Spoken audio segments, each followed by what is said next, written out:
tell. It's gonna be a great Noel. It's the Advent Calendar House. Muppets, Batman, Smurfs, and even Garfield's Halloween. We're gonna take a trip down memory lane. Frosty, Rudolph, and a bunch you've probably never seen. It's Mike and pals that come to entertain. Turn the knob and lift the latch for fun and laughs that can't be matched. And just beware the icy patch. It's the Advent Calendar House. Welcome to the Advent Calendar House, the podcast trapped in the past, facing mirror images that are not its own and driven by an unknown force to watch a bunch of decades-old holiday specials. It is once again Scrooge Sunday, and today's adaptation of A Christmas Carol features a time jump of a different sort. So let's step into our particle accelerator and travel back to 1990 for a festive episode of Quantum Leap. This is A Little Miracle.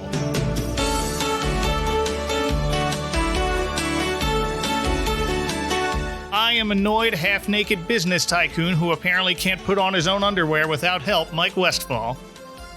And joining me is the missionary of my time-traveling dreams. It's Aaron Evans. Hey, Aaron. Hey, I'm just taking a break from, conducting my carols. So. Yes. And live via hologram that only we can see and hear, it's Joey O. Hi, Joey. I'm just like Osmodiar. Of course you are. So I mentioned to y'all I was doing this one, but my Quantum Leap history is pretty much non-existent, unfortunately. But after watching this, I need to fix that. No, it's one of those shows that, funnily enough, I have not seen the reboot. Because there is a reboot, and I think it's in the second or third season now. If it's already hasn't been canceled? I think it might have been already. To my knowledge, I'll check. Well, keep going. I'll check. Well, if it did, it had already had 2 seasons. So yeah. I loved Quantum Leap, and it was the kind of show, I remember my father saying at one point, this show could just go on forever. I think it really could. Yeah. It only had 5 seasons. Well, and in doing this, I found out it had a comic series that had all different stories. You could branch out. They had a Christmas edition of this comic book where he becomes a mall Santa. He leaps into a mall Santa. Yes, the reboot of Quantum Leap was canceled in April, so it only got 2 seasons. But it got 2. Yeah, it got 2 seasons. I watched it very just infrequently when it was originally on. I know I watched it once in a while, but it was a show I never made a point to go out of my way to watch. And it's just been in reruns forever. I've seen so many episodes just randomly in reruns. And yeah, because Aaron was a big fan. We have the DVD box set in our house upstairs. And so you'll watch it it's just easily there's a marathon of it on. It's just very easy to watch. It's a very good, Donald Belisario, gazillionaire TV creator came up with just a brilliantly, it's simple yet complicated. It's a sci-fi concept. It's complicated, but it's a brilliantly simple way to do a Murder, She Wrote or Columbo. Yeah. Story of the week, totally different set of casts and different set of guest stars week to week type of show, while still being a high concept sci-fi show.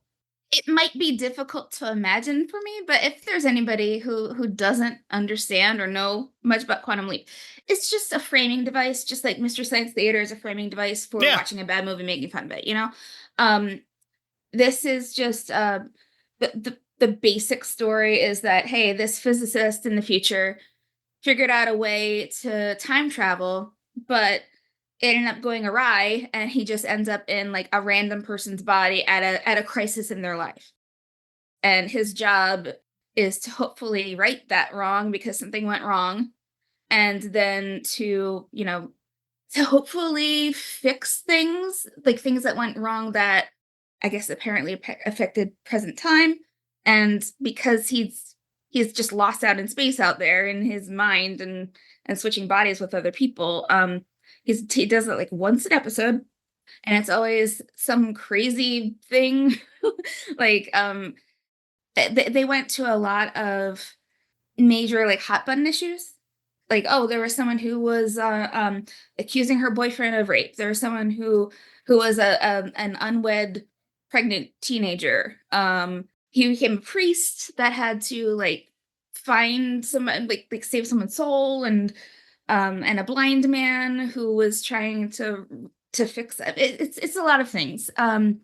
It touched on a lot of like things like race and gender equality and I mean disabilities, a lot of that. And then toward the end, it went off the rails because they knew where they weren't going to go much further. So it just became like, what if I was Marilyn Monroe's chauffeur? You know? Oh, okay. I remember. Didn't he leap into like Lee Harvey Oswald?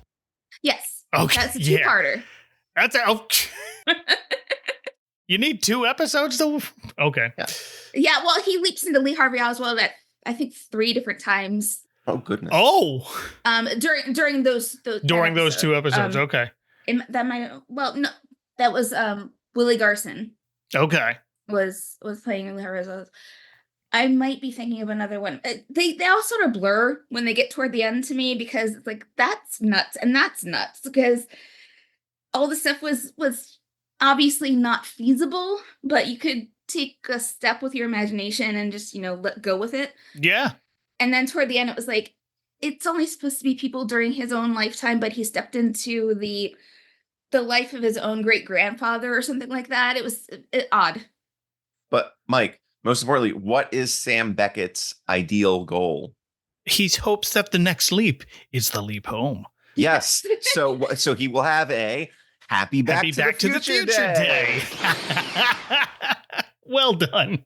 He literally is from the future. Yes, yeah. He's trying to get back to the future. He's trying to get back. Yeah, it's fascinating. It's silly. It's fun. He has a hologram friend from his present time, which is the future, who tries to guide him in the right way. Like, we think you're here because you need to help this person get a job, right? Whatever it is. It's like House. He's wrong the first 3 times, and then you get it. Yeah. Well, this episode kind of worked out a lot like that, actually. So every episode is just like, nope, try this. Yeah. So this is our Christmas episode. It's called A Little Miracle. It first aired December 21st, 1990, a Friday night on NBC. Now I know why I didn't watch Quantum Leap. They put it up against TGIF. Oh. I was 10. I still watched TGIF, but then somehow I guess they reran them because I did Maybe. Watch them. Okay. I'm sure it leapt around the schedule. Yeah. It embodied another time period. Thursdays. Yeah, this was 8:00. It was running up against Full House and Family Matters. I was definitely too busy watching Urkel break Laura's favorite Christmas ornament and asking if he did that. I might have taped that. Okay. And then watched that later. So it turns out this episode is just before what would end up being the halfway point of the show's run. It's season 3, episode 10. You can watch it on Peacock if you're a subscriber to that. I watched it on the Roku channel website for free. I don't even have a Roku. But here we go. Our hero, Dr. Sam Beckett, is played by Scott Bakula, whom I feel like people either know from this or from Star Trek Enterprise. Well, now he's also known by a lot of seniors as the guy on the NCIS Los Angeles. Oh, okay. Didn't watch that. Didn't watch Enterprise. Yeah, I never saw it. But as I understand it, he's pretty middle of the road when ranking captains of the Enterprise. The only other thing I can think of him in is American Beauty.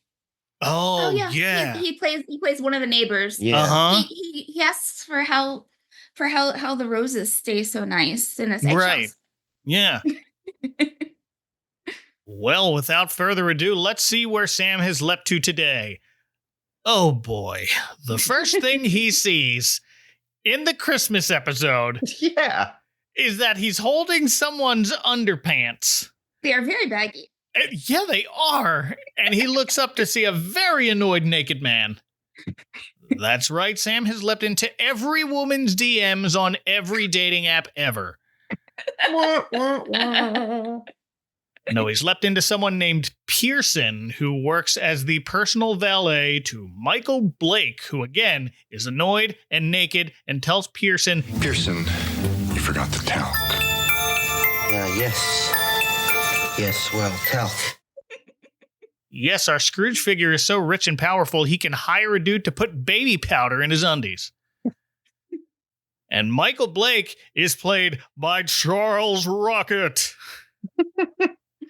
So we can get into the other thing about Charles Rocket later, the other thing he's known for, unfortunately. But Charles Rocket, kind of known for two things, one of which is that he was on Saturday Night Live in the early 80s in the Gene, I can never say the woman's name, the woman who took over after Lorne Michaels, Donumon, or however you say her last name. Donumon, yeah, after Lorne left, the cast after Lorne left in the early 80s, after the original cast left, all of them were gone pretty much.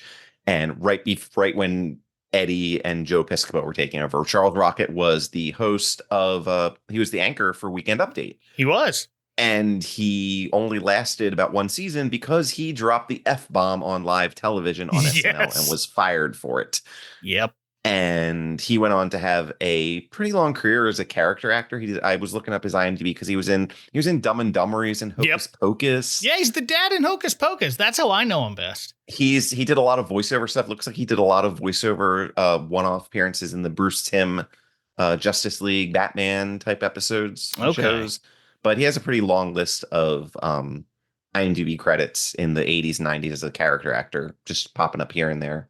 He's such a character actor, he would show up again on Quantum Leap a season later. I found this out. I didn't know, Aaron.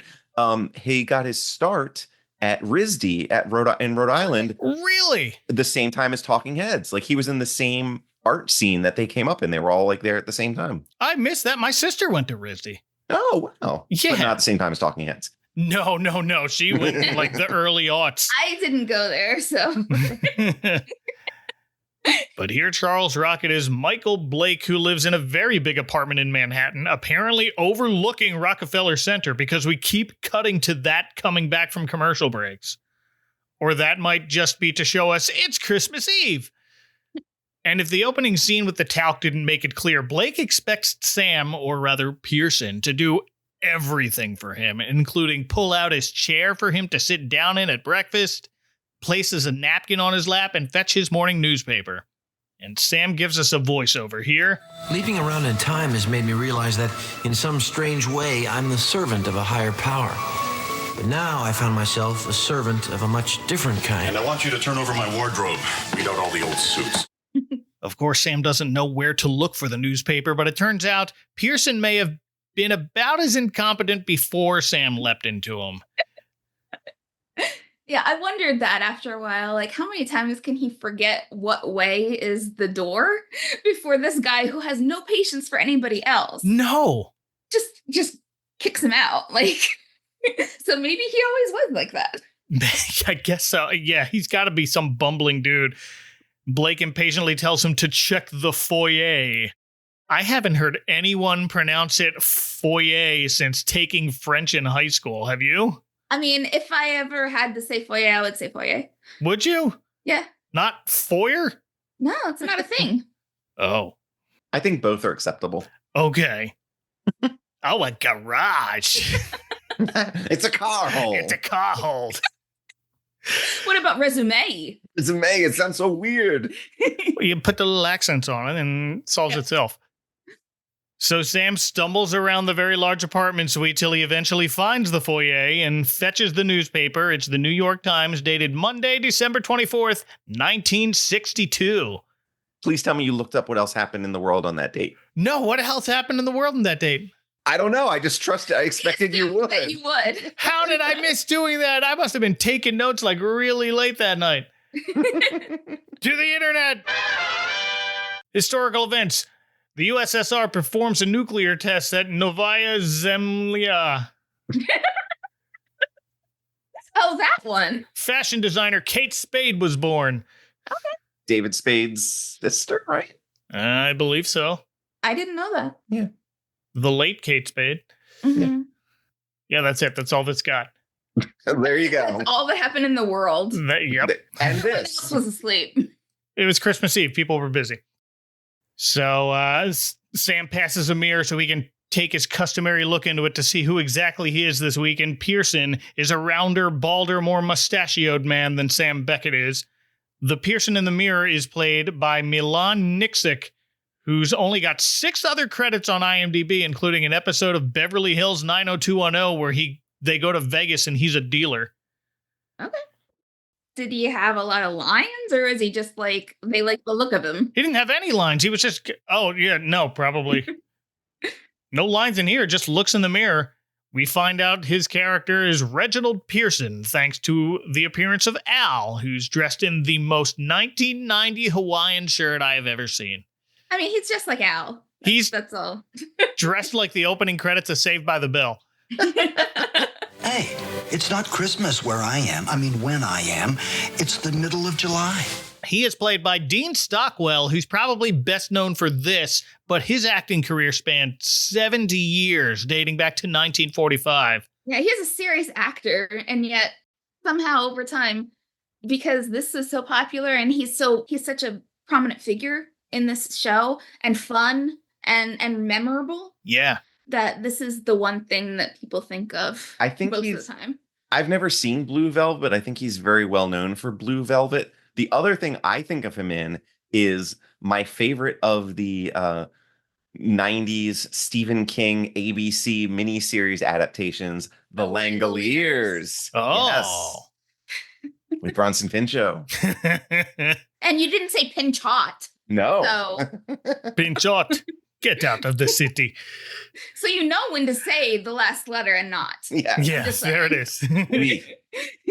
As a child actor, he appeared in Anchors Away, a.k.a. the movie where Gene Kelly dances with Jerry the Mouse. Wow. Got an Oscar nomination for Married to the Mob, in which he played mafia boss Tony the Tiger Russo.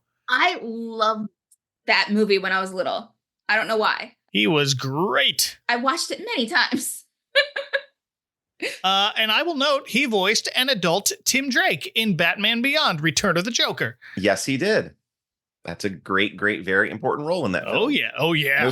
No spoilers for a 20-plus-year-old movie. Go watch Batman Beyond Return of the Joker. Not a Christmas movie. No, sadly. So Al explains to Sam who he is. He says Pearson has been picking up after Blake for 3 years now. Blake started his career buying small mom and pop companies, automating them, and then turning them over for profit. Now he does that for big corporations. He also warned Sam this assignment could be a little tricky. You may have to bathe him. I'm sure he would. Sounds like it. He would have to bathe him, correct? Yeah. Like, oh, yeah. He'd be like, where's the washcloth? You know which one. Right. So Sam delivers the paper. Blake reads the headline that Soviet Premier Khrushchev is visiting Disneyland, which, by the way, didn't happen. It was scheduled to happen. You know, he did change the future. So Who could be? Yeah. maybe it retroactively changed because time is a Mobius strip and Yep. Butterfly effect. circle and yeah. Yeah. So in our timeline, Khrushchev never made it to Disneyland. It was scheduled, but thanks to Quantum Leap fan site Al's Place for that tidbit. But Blake comments, why don't they just invite him to the Pentagon and let him go through the files? And one of Blake's other assistants, Calloway, kisses up here, saying, I don't care what those doves on Capitol Hill say, sir. War is inevitable. I only hope that we have the good sense to strike first. And Sam, forgetting who he is, says, we never go to war with Russia. In fact, the time is going to come when we break down all the barriers and we work with them as allies. Oh, remember that. That was nice. It was. Perestroika? But the other two just stare at him. He says it could happen. Thankfully, before they can argue, the intercom buzzes, so Sam, as Pearson, is told to answer that, while Blake asks Calloway if he's noticed anything strange about Pearson lately. Calloway is played by Tom McTeague, whose longest-running role was as a lifeguard on Baywatch named Harvey. Fun. And as you might expect, Calloway suggests that Blake should fire Pearson. He probably wants to be his favorite boy. But I don't know why, though. Like, he probably doesn't pay well. I don't know. He must think like there's got to be some kind of opportunity there for him. But sure doesn't look like it. Or maybe he just really, really, really likes talc.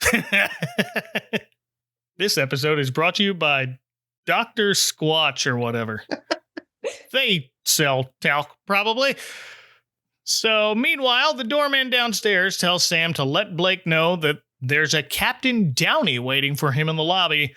Captain Downey is with the Salvation Army, so Blake tells Sam to get rid of them, tell them he's in another country. So he does, but when Sam goes downstairs himself, he finds Captain Downey has brought an entire brass band. Excuse me, Captain Downey? I'm here to see Mr. Blake. Well, I'm sorry, but Mr. Blake is unavailable right now. I bet he'd change his mind if he saw her. They're playing a hymn called Bringing in the Sheaves, which sounded familiar to me, and I thought, well, better look this up. Oh, yeah. It's because of the Flanderses. It is a favorite of the Flanderses. This is the fourth Simpsons reference already in this episode. Yeah, well, it's us. It's been around for ages, right? And of course, we have distilled it down to Flanders said it. Yeah, well, no. It sounds especially familiar to me with this band playing it because another marching band plays it in the 1966 Batman movie while Batman is running around trying to get rid of that bomb. Oh. Some days you just can't get rid of a bomb. Yeah. You just run up and down the pier and whatever. Ooh, and that ties into something we're going to talk about in a minute, but keep going. Yeah, well, let's talk about Captain Downey. It turns out it's a young woman played by Melinda McGraw. Mr. Blake is never available. Mr. Blake hasn't been available for the last 18 months. He returns all my mail, and I am not going to let him tear down the 4th Street mission, now or ever. And I'm here to tell him that to his face. Speaking of Batman, she was Jim Gordon's wife in The Dark Knight. Yep, and she was one of the many ladies who had an affair with Don Draper. She was Bobby Barrett, who was Jimmy Barrett was her husband, was the stand-up comedian guy. Yeah. Okay. Lady. She was also Scully's sister on The X-Files, including an episode called Christmas Carol, which I need to add to the spreadsheet. That is correct.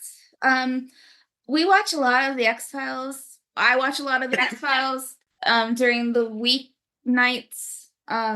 They air like 4 or 5 of them at a time on Comet, which is one of those cable shows that doesn't do the right aspect ratio and it looks like it's VHS. Oh. The way it's supposed to look. Yeah. But not on a widescreen TV.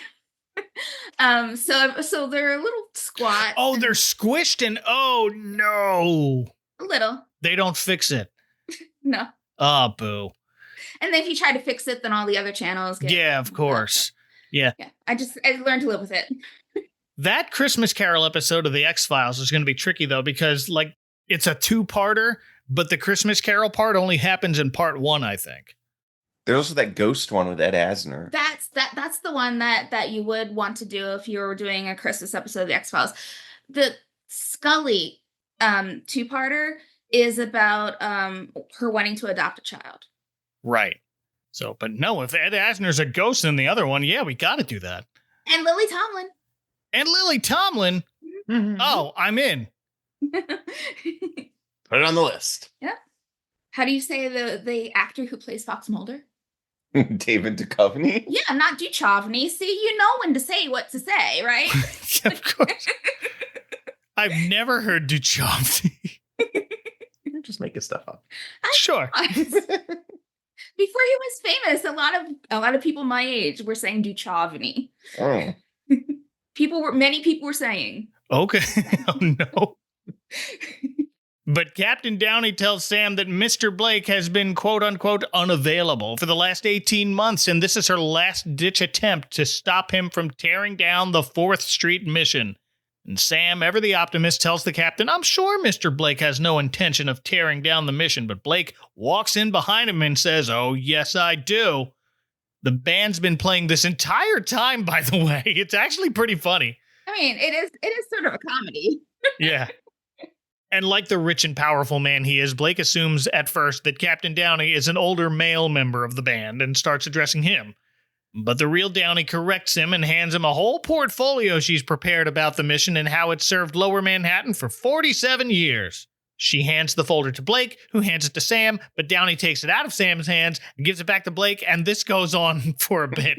That was a good gag. Yeah. Sam tries to suggest maybe the mission could move into one of Blake's other properties, but Calloway cuts him off and tells him to shut up. And then Blake tells Calloway to shut up.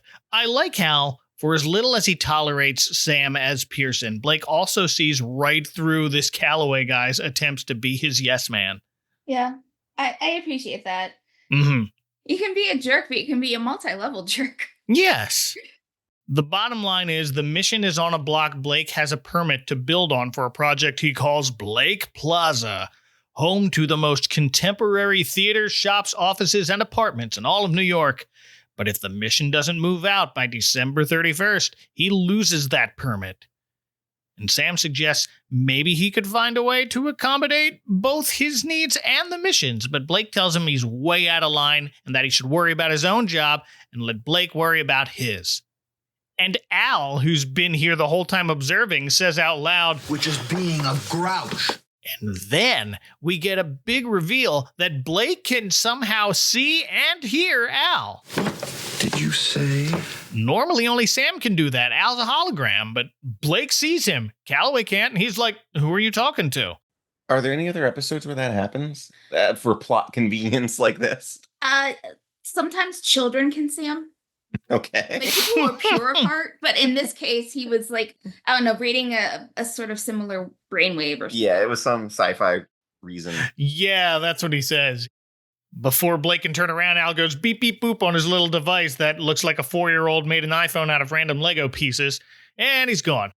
I love that phone. It looks like, do you remember Squarebles? Squarbles?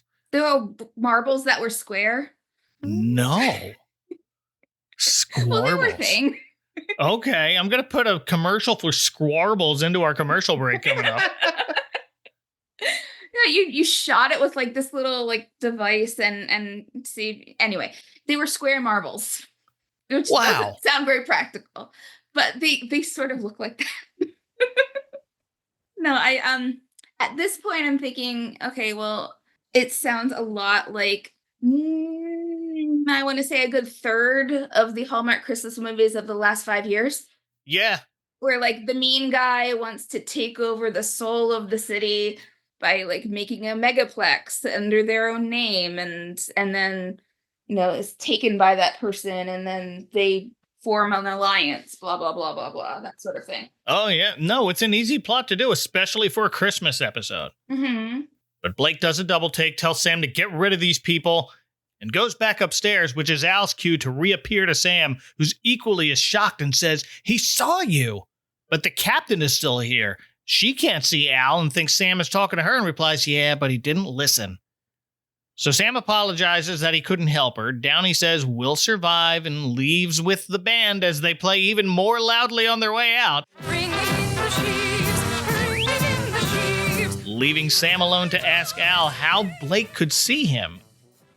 And he says he asked Ziggy, the supercomputer running the Quantum Leap project. And it turns out, yeah, Blake's brainwaves happen to be on a frequency close enough to Sam's that he can perceive Al's hologram. So Sure.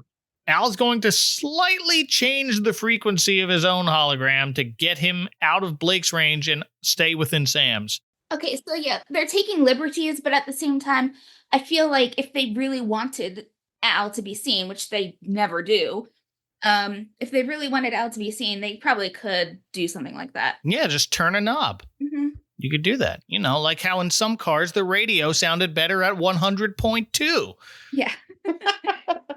So Sam asks Al why he's leapt into Pearson, and Al tells him that should be obvious. To save the mission, I guess? No, Al says to save Blake, to save his soul. Unfortunately, when they tried to run a background check on him, though, Ziggy hasn't been much help. And then Sam says, Well, you know what they say, if you want to find out something about somebody, you just check their closet. who says that? Don't do that. Sure. Oh. I mean, sort of weirdos. Don't do that. Probably. I mean, wouldn't you want to check the trash or the library or, I don't know, various things before the closet, I would say. I mean, they tried the library. Yeah, but Sam do that in this instance. But y'all listening, don't go through people's closets No. without probable cause. I mean, unless you're their butler and you have reason to be in the closet. And if you're actually right about it, Yeah. Probable cause is okay. surprise. And saving Blake's soul counts as probable cause when you're a time traveler, so Sam snoops around and finds old pictures dating back to when Blake was a child, or as the photos reveal, when Michael Blakowski was a child. He changed his name, that's why the background check didn't work. They find another photo of him in a boys' choir labeled Carol of the Bells, and Sam comments, "It's Christmas time. I don't think he's got a second thought about throwing these people out on the streets." And Al adds, "Well, he's a real Scrooge." And that's a light bulb moment. Michael is Scrooge, right? He's alone, he's miserable. It's like Charles Dickens. It's like he created his character based on this guy. So? So, we Scrooge him. They just use it as a verb. I didn't realize this episode was just so many of your Scrooge episodes. They just do the story, but rarely do they just like hang a lampshade on it like this. I appreciate how direct it is. Yeah, no, we should be using Scrooge as a verb more often. Yeah. So to do that, Sam says they'll have to take Blake back to his beginnings thanks to the photos he found, but he's going to need some more help. So he goes down to the mission to meet with Captain Downey. Tells her he has an idea of how to stop Blake from tearing down the mission, but he needs her help. Meanwhile, back at Blake's apartment, he's on his way to a deal to sell one of the businesses he's automated, a bakery. So he gets in his limo and doesn't realize until they've begun driving that it's not his usual limo driver, but Pearson. Sam tells him his usual driver had an emergency come up and asked if he could cover for him. Pearson probably could. Yeah, probably, if he can drive. But Blake notices his old photos are in the backseat, and Sam explains he noticed them while cleaning out the closet, says he couldn't help notice the woman whom Blake identifies as his mother, who died shortly after the photo was taken. And Sam apologizes, adds she was very beautiful, your father was a lucky guy. But Blake corrects him, my father was a bum, he left us when he was 3. And talking about his parents is making him upset, so he rolls the window to the driver's cabin back up, and Sam takes it upon himself to drive them to the mission, which looks to be located in an alley of a rough and tumble section of the city. It looks like they went to the Gotham Theater. They're going to Crime Alley. They're going to Crime Alley. Someone's going to lose some pearls. Blake asks why they stopped, and Sam says they got a flat tire as some kid sneaks up and slashes it while they aren't looking. Weird plan. Let's see where this goes. Sam goes to get a spare out of the trunk, and now Blake realizes where he is. Not at the mission. It turns out the neighborhood where he wants to build Blake Plaza is his old childhood neighborhood. It wasn't clear to me whether he knew that that's where he was building it or not. He must have, right? I would hope so, because it makes sense. His goal at this point is to be immortalized, to show, like, you can make something from nothing. Yeah. Like, I was nothing, and look at me, I'm the richest guy in the world. But he's really getting into that I was a boy here mood, actually being out there. Well, he wasn't out there before. He was just on paper. Yeah. And as he takes in his surroundings, we hear memories of his childhood flooding back to him.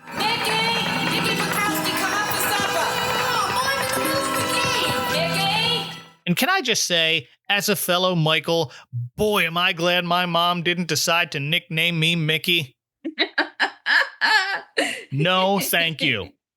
But now we see a group of boys, one of whom is called Mickey, playing baseball and arguing over a close play.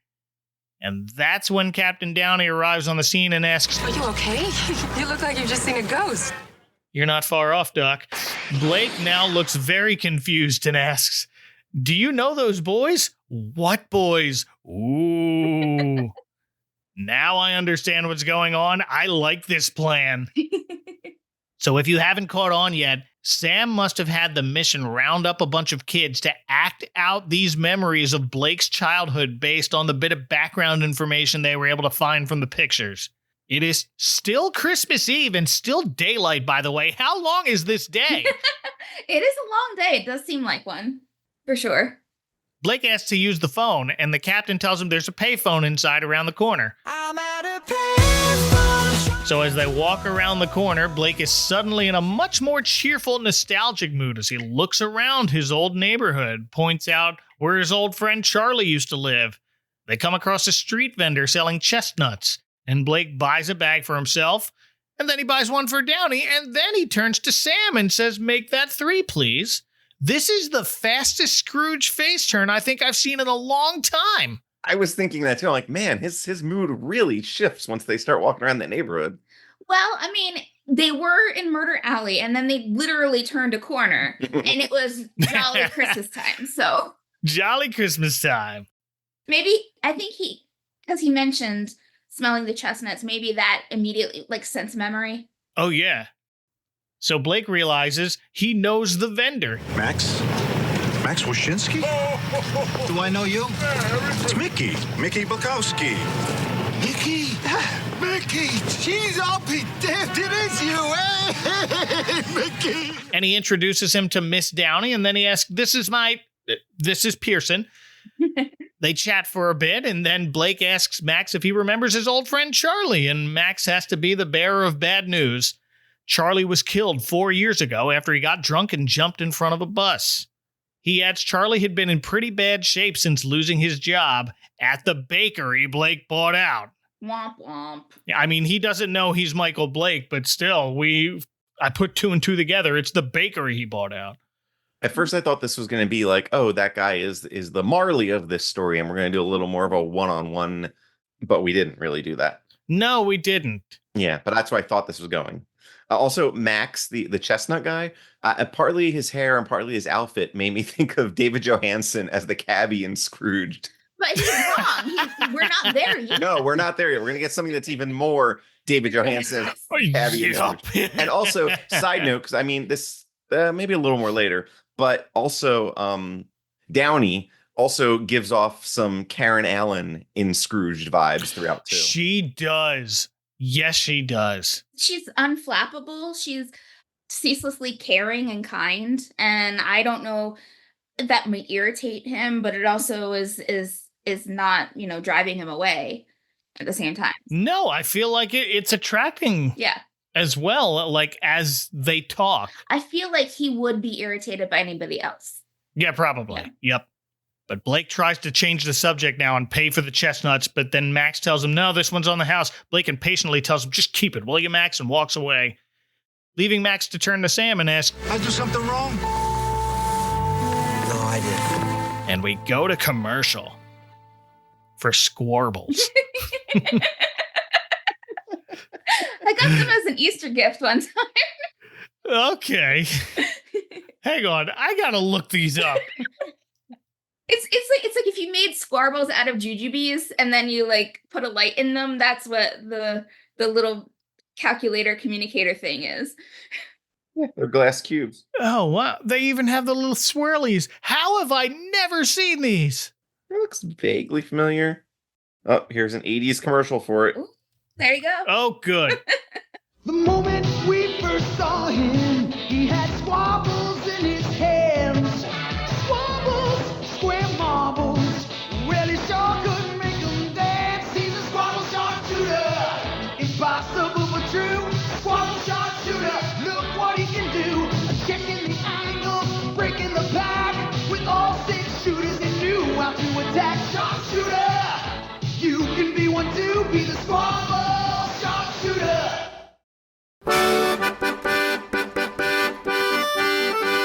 What do you like about Christmas? The music, the movies, the traditions, the food, the history, all of the above? Then the Can't Wait for Christmas podcast is for you. Tune in every month to hear a marginally successful stand-up comedian dig into topics like Charlie Brown Christmas, Bing Crosby, Scrooge, A Christmas Carol, Jingle Bells, Emmett Otter's Jug Band Christmas, The Christmas Truce of World War I, Die Hard, Bethlehem, Gift of the Magi, Haunted Mansion Holiday, Andy Williams, Christmas Lights, Nativity Scenes, Nat King Cole Before Christmas, Toys R Us, Silent Night, How the Grinch Stole Christmas, Miracle on Christmas Tree, Christmas, Christmas Tree. Actually, it's going to take way too long to cover all the stuff we've talked about. Just join us at Can't Wait for Christmas Pod on the 25th of every month for the Can't Wait for Christmas podcast, where our motto is, keep laughing all the way.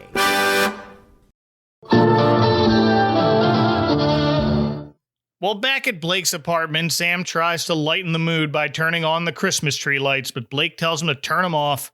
Sam says, but it's Christmas Eve. But Blake replies, I don't care if there are 3 wise men at the door. Turn them off. He hasn't quite reverted to the cold-hearted man we met at the beginning. He's just defeated, which I get. Sam asks if there's anything else he can do, but Blake just silently hands him his empty whiskey glass to refill with something that'll hopefully make him forget today ever happened. So Sam takes the glass, goes to the minibar where we catch up with Al, who reassures Sam the plan is working. He's jogged Blake's memory, and now he's got to keep pushing. But how? Well, Sam took Blake to the past, so now he's got to show him the present. But Sam's thoughts appear to be elsewhere, so Al asks if he's okay. Sam admits he was thinking about what he was doing on Christmas this year in 1962. I was 9. Dad gave me a sled, and Tom and I spent the whole day playing in the snow. It was great. Rosebud. What Sam doesn't realize is that Blake is now watching him. He can't see Al anymore, but he can totally hear Sam talking to him, so he asks, "Who are you talking to?" "Nobody." And Blake asks Sam what he's looking at now, and he replies, "You, sir, I feel sorry for you." And Blake is confused now. Why? Take a look around. I own more art than the Guggenheim. Before this, I was thinking like, wow, that's a Jasper Johns in the background. Right. And then there was a Jackson Pollock in the background. And Yeah, I saw the Pollock. I did announce it. I'm like, wow, he's got Jasper Johns there. They went all out. Jasper Johns, I really only know because of The Simpsons. Of course. I mean, why do you think I said it? Blake says, "I pay more for 1 month's rent for this place than you earn in a year." Sam agrees. You have everything that money can buy, and yet you're miserable. You don't have what you really want. Blake denies this. He says, "I have everything I want." And Sam bets Blake a month's rent that he doesn't. And Blake takes the wager. And then he puts it on FanDuel. This episode was brought to you by DraftKings. But he asks Sam how he's going to prove it, and Sam says, "I'll get the car." And I'm intrigued now, and so is Blake. But he's also a bit tipsy at this point, so take that for what you will. Takes him down to the mission again, tells him to put his hand up against a brick wall on the side of the building and asks, "What do you feel?" Says, "Nothing, it's just brick and steel." And Sam says, "Exactly. No heat, no warmth, no love." And now Blake's getting defensive. "I've had people who loved me, if that's what you mean, and you know what happens? They died. They walked out on me." Then he points upward and says, "But this never will." And he's pointing to a big banner at the top of the building that says "Future Site of Blake Plaza." It also says Robert F. Wagner, Honorable Mayor of New York, which he was in 1962. So nice touch. I hear that as Garfield. I think I wrote it as Garfield. Blake says, "This is immortality." And Sam says, "I hope the world remembers you kindly." And Blake, who's now angry and drunk, barks at him. "Who do you think you're talking to? You're my employee, not my conscience. I'm doing just fine, so pay up." And suddenly, we hear a choir of children singing.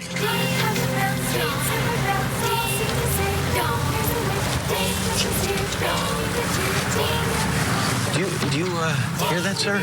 Started out low, then it started to grow. Now that's a song Blake hasn't heard in a long time. Long time. But the way Sam says, Carol of the Bells. Like it's a weird thing to hear on Christmas Eve. I thought it was like, oh yeah, I haven't thought of that song in a while. You know, like that sort of thing. It's Christmas Eve! Yeah. But honest to goodness, if I didn't immerse myself in a lot of Christmas stuff, like on purpose, I probably would not be hearing Carol of the Bells around Christmas time, even here. No, but I don't think I'd have that thought like, Carol of the Bells. Like, I don't think it's obscure enough of a song to be like, I mean, they use the melody in other things. I mean, now, but the actual hearing an actual choir actually sing Carol of the Bells. Yeah, that could have been rare. Okay.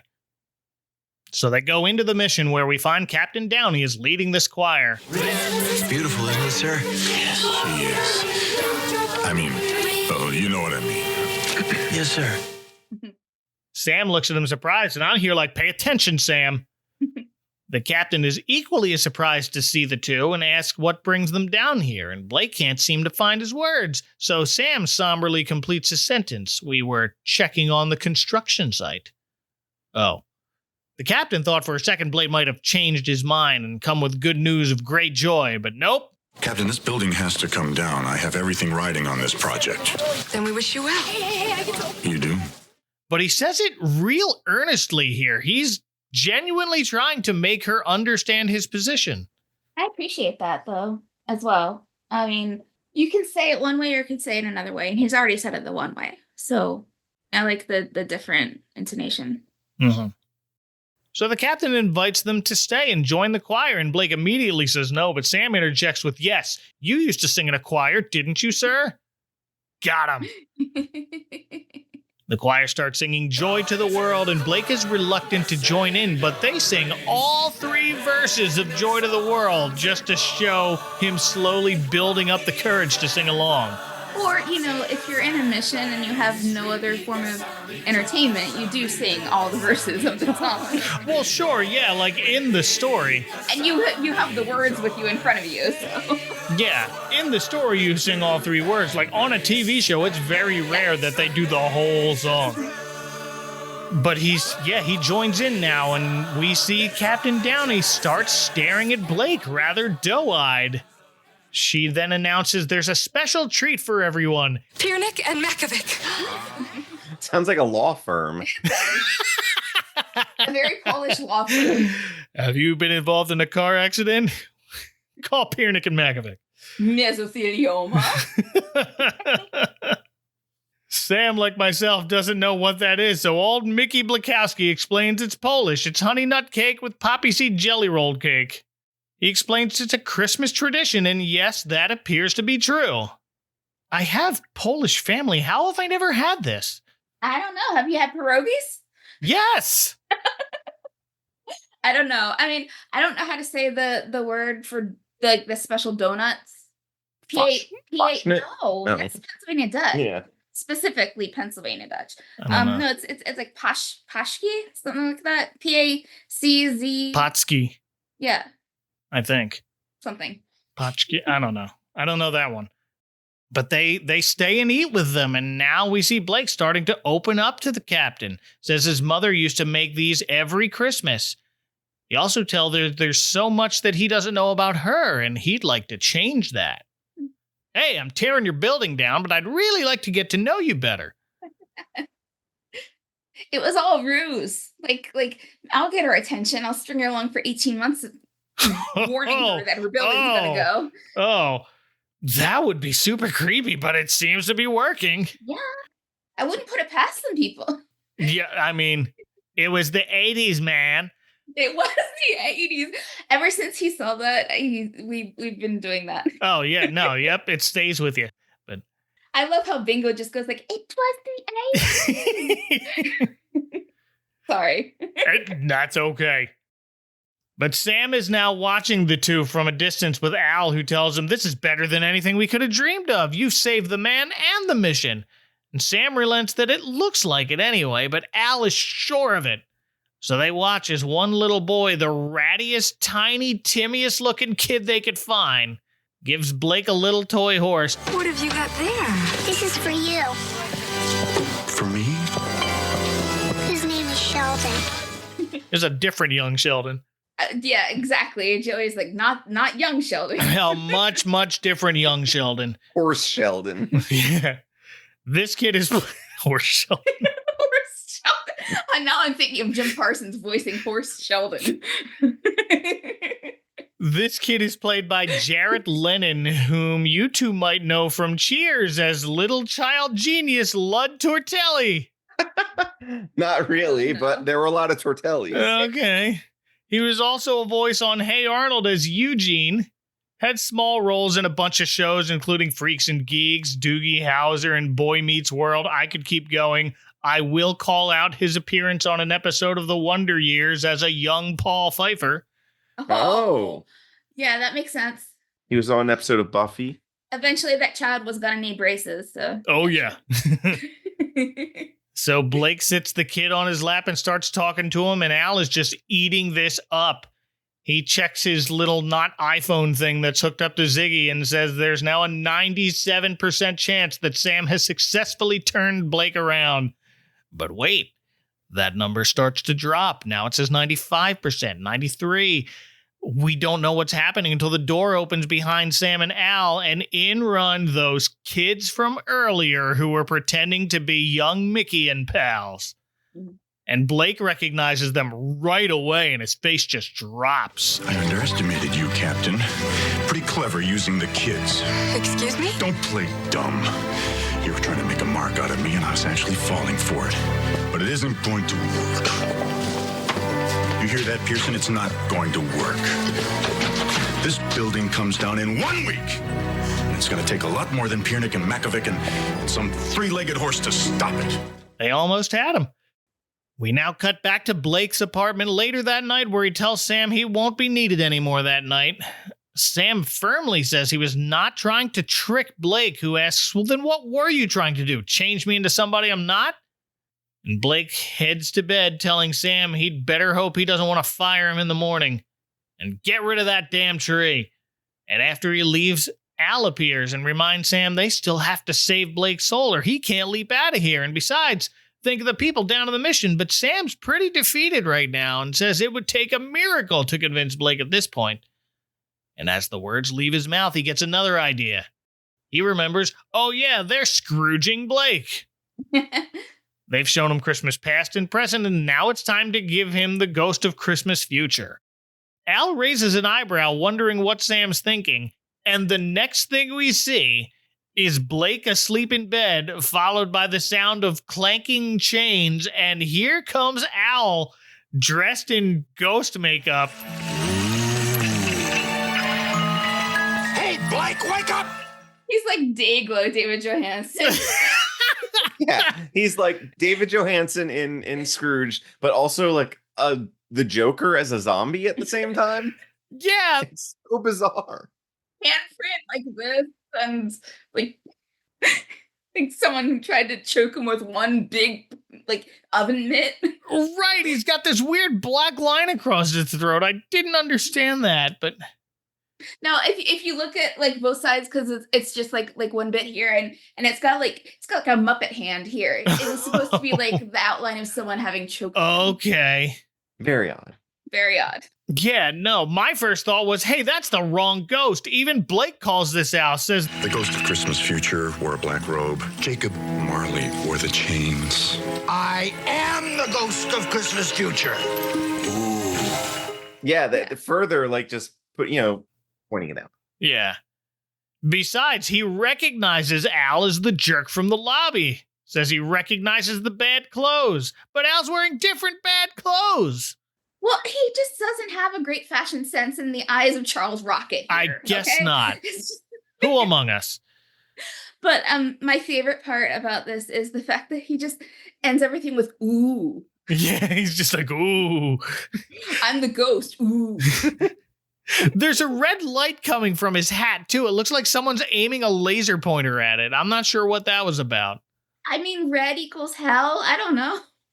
I guess. It was just, look what I could find in the junk drawer that I could put on and paint ghostly. Yeah, it does very much feel like a kid went to the dress up box and pulled out a couple things and then just like, where's some old lipstick? Let me just rub it on. It does look like he found a coat that should be for someone very much larger than him, like a kid in a dress up closet. Yeah. Just hey, I found this 9-foot tall guy's jacket. If I only had another child and I could stand on their shoulders. Right. Oh, I can't believe Blake didn't fall for Muppet Man. Yeah, pretty much. But Blake's not impressed, says Pearson put you up to this, didn't he? But Al doubles down and shouts, I'm here to show you your future. Ooh. And now Blake is angry and shouts, maybe I should show you your future, and lunges at him. But Al's a hologram, so he falls right through him off his own bed. Woo. More like a nightmare, and presses a button on his pad to make him appear to be floating above the bed now. And now Blake is proper freaked out. He calls out for Pearson, and Sam rushes in asking what's wrong. Blake points at Al and says, that's what's wrong. Get it out of here. But Sam, of course, pretends he doesn't see or hear anything. You don't see it? Just standing right there, smoking a cigar, staring It's horrible. It needs a tan. Oh, it's horrible. It needs a tan. He put on like a base layer, like a primer first. It does look like primer, but like primer for a car. Exactly. I love this. This is very Quantum Leap. So if you're not familiar, you may very well enjoy it. It's more of this? Oh, I'm sold. That's all you needed to say. It's a lot of bad fashion on the part of Gene Stockwell. It's a lot of Al just, hamming it up. Yes, hamming up exactly what I was about to say. Oh yeah. And being thirsty for the ladies that he's a hologram and can't touch. Oh, I forgot to even mention that. Like, well, because it's not really a great time, but Blake's got some other like maid going around, and Al's like lingering on her for a bit. But yeah, she was not Colleen Camp as Yvette, but she might as well have been. Those lines. To be, yeah, surely. I just looked on IMDb. She isn't listed for this episode. No, because she has no lines. Maybe that's why I forgot to write her in, because I couldn't find her on there. I mean, that is a thing. Regrettably, that's one drawback, is that Al is very horny for the ladies, no matter what. Yeah. I think he has I forget how many wives. Oh my goodness. But it's also, I guess meant to be in good fun, because nothing ever comes of it. He's just the foil. Yeah. So it's the little devil on your shoulder. Yeah. So Sam says, maybe I should call you a doctor, but Blake insists, no doctor, just get it out of here. I'll double your salary, I'll triple your salary, and forget about that month's rent you owe me. But Sam insists, I can't see or hear whatever you're talking about. Now Al gets up close to Blake. Hey, Blake! Put your coat on. You're going for a walk on the wild side. Ooh. Like the ghost of Christmas yet to come tells you. I do appreciate that Pearson was threatening, hey, I care about you, sir. Let's call a doctor. And and he freaked out because Al's like, they're gonna send you to sleep in. So yeah. But Sam drives them back to the mission building because Al told him to meet him at the site of Blake Plaza. Remember, it's supposed to be the future. And Sam is still feigning ignorance. Asks Blake, well, do you see him anywhere? He doesn't at first, so he says, maybe I was dreaming. I have been working hard lately. But then Al makes himself visible again and bellows, leaving so soon. And Charles Rocket is doing a fantastic job turning his scared baby on and off through this whole thing. Yeah, it made me really appreciate him too. Yeah. Sam is acting perfectly calm and suggests maybe he should find out why he brought you down here. Ask him. So he does, and the ghost tells him, I heard him. Geez, I'm here to show you your future. And Al presses another button and projects a big hologram onto the building of Blake Plaza. It's this towering building. But Sam pretends not to see it. And now Blake's on board. He wants to see more. He's like, oh, show me what else happens to me, ghost. And Al says in a sinister tone, okay, you asked for it. So now he projects a news broadcast from 13 years in their future. For us, it's 1975. You know what this TV projection from the future reminded me of? Is it Beck's Future too? Hi, I'm Goldie Wilson III. Yeah. Yep. So I looked up who this news reporter is in the Christmas Eve 1975 reel that he's projecting on here, and her name is Dale Harimoto. One of New York's most powerful land barons, developer Michael Blake, announced today he had filed for bankruptcy. No, that's impossible. It gets better. Almost every role on her IMDb filmography is as a newscaster, including the movies The Puppet Masters and 1998's Godzilla. Ooh. Maybe she was a small town radio or TV personality before this? Maybe, like the New York One guy who's in everything.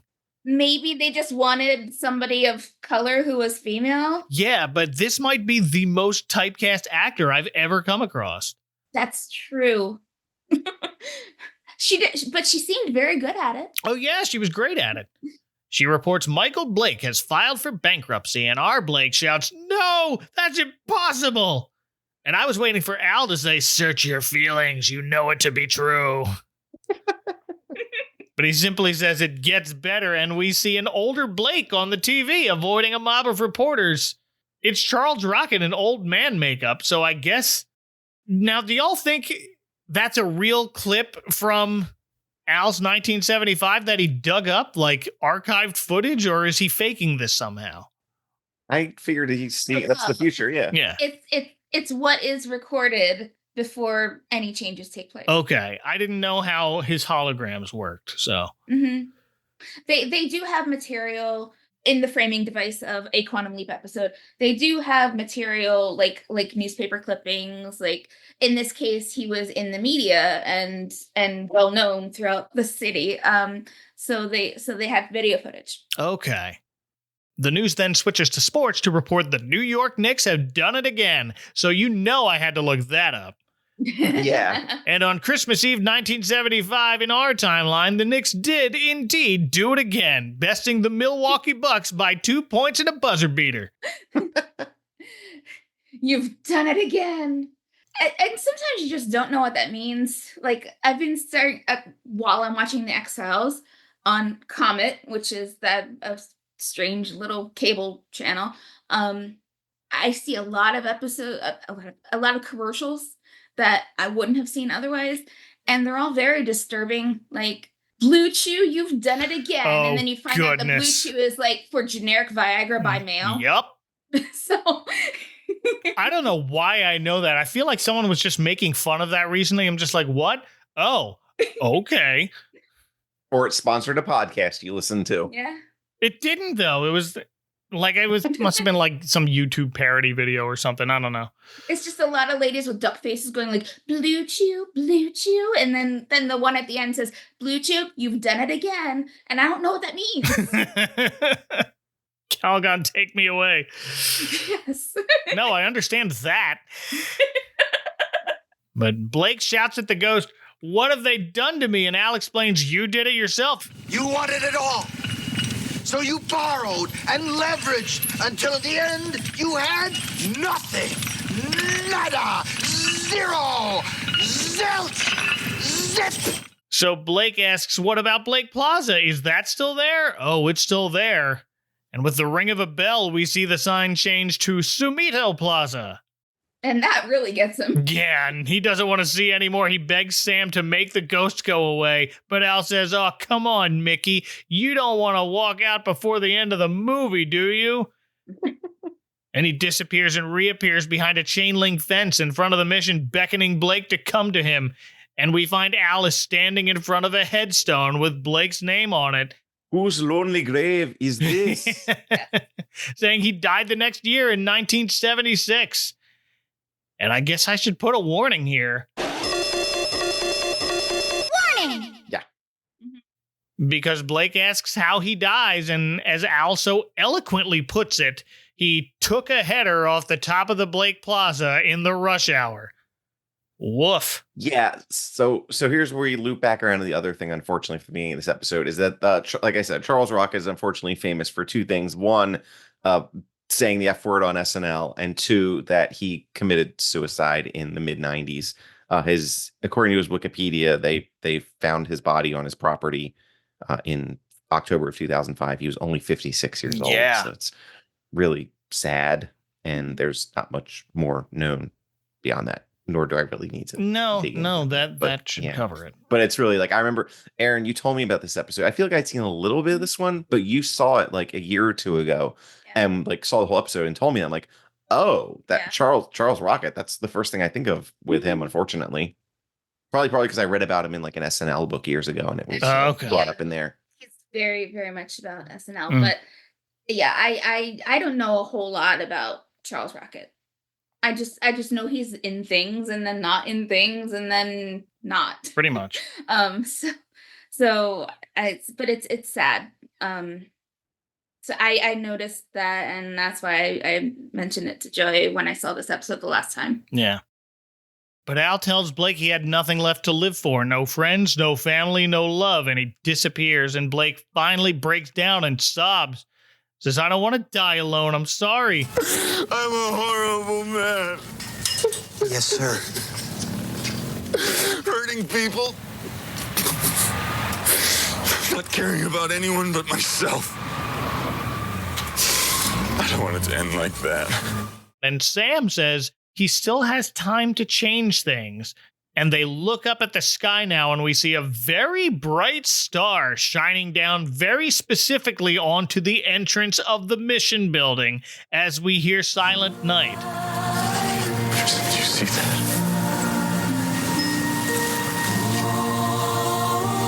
Yes, sir. So Blake slowly walks toward the entrance, looks back at Sam, who tells him, go on. And inside, of course, he meets Captain Downey, and he asks, do you have room for one more lost soul? And with a smile on her face and that dreamy look in her eyes, she says, of course.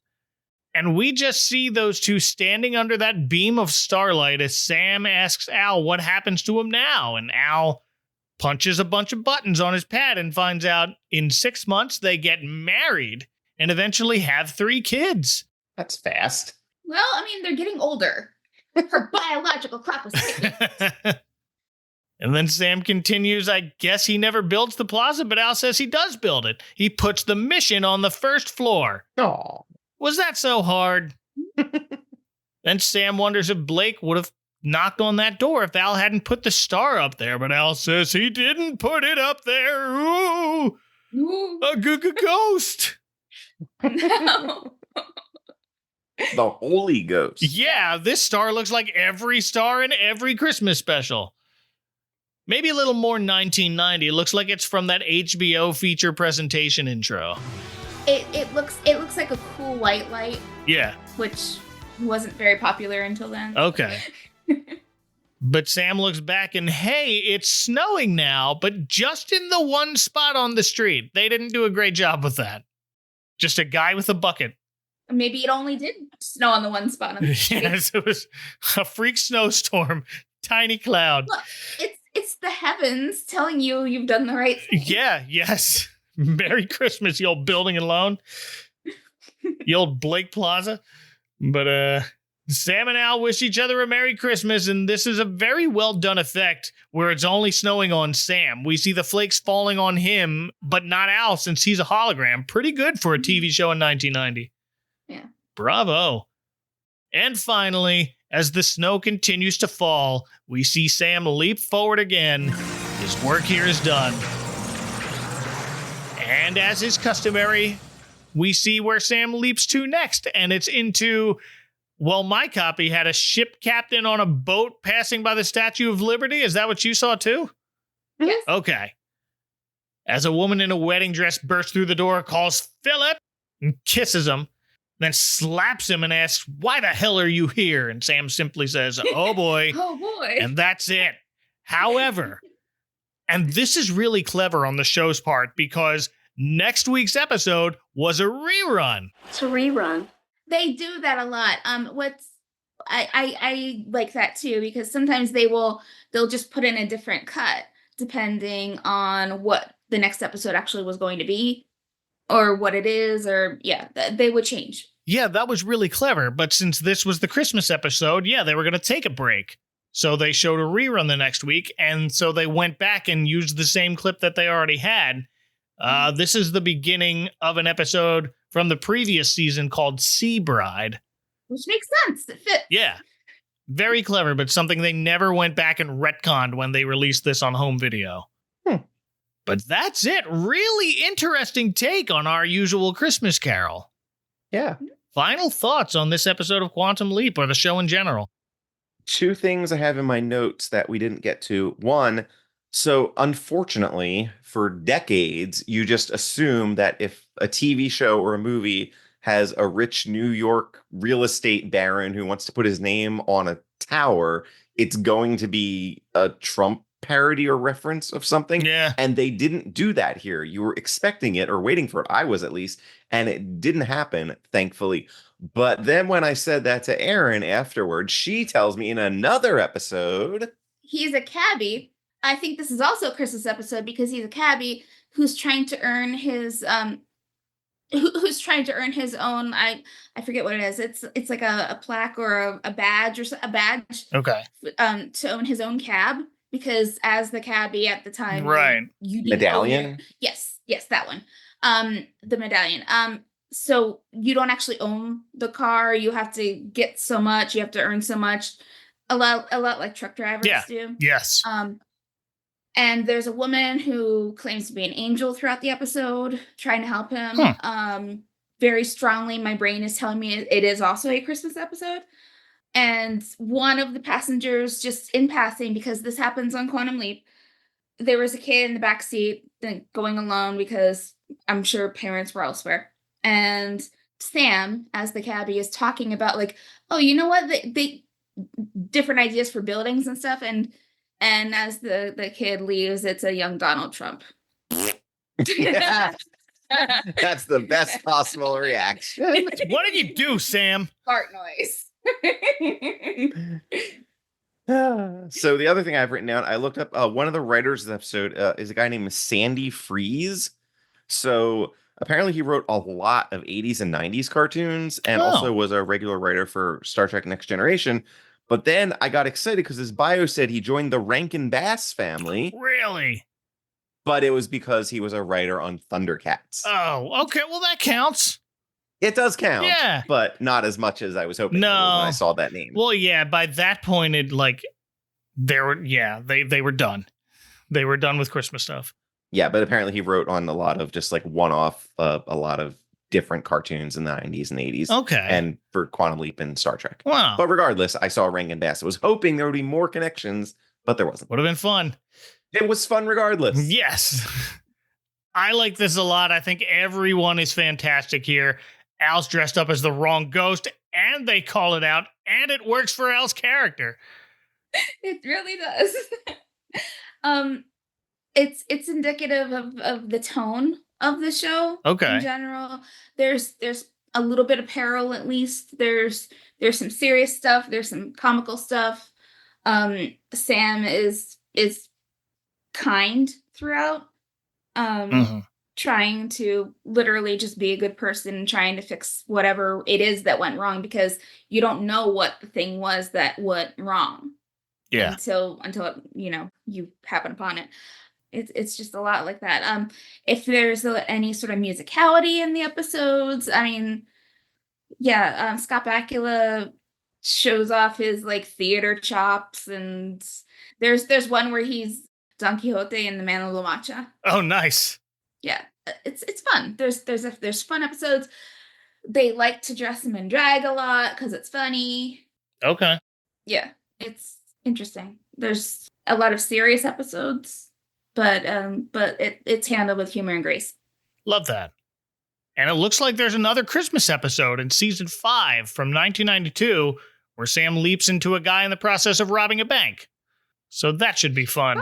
Eventually. That reminds you of the Family Matters, where it's Halloween and then someone tries to rob the bank. Yeah, yes. There was also that comic book series where I said he leaps into a mall Santa named Nick, but Ziggy can't find any background info about Nick. Could it be Santa? Ooh. Anyway, thank you both for joining me. I just realized this is your second episode this season involving taking a leap. Yeah, I forgot to mention that. We took a leap, a quantum leap. Oh. Well, if people want to pull at your nostalgic heartstrings by hiring a kid to pretend they're you as a child, where can they find you on the internet, Aaron? Ms. Aaron M. Evans on Twitter, because it's not X. Good enough for me. And Joey. I'm on Twitter at I'mGonnaDJ24 and on Why Not Radio at whynotradio.net, where we are celebrating our 14th anniversary this month. Oh, yeah. And you can find those links in the show notes of this episode. And you can find those and me at adventcalendar.house, and you can take it from there. Next episode, we wrap up Christmas in July with a rather loony take on another holiday classic. Talk to y'all then. For now, for Aaron and Joey, from my old childhood stomping grounds that I'm threatening to bulldoze to the ground. Oh boy. This is Mike Westfall saying hope that your next leap to avoid the icy patch will be the leap home. Good night.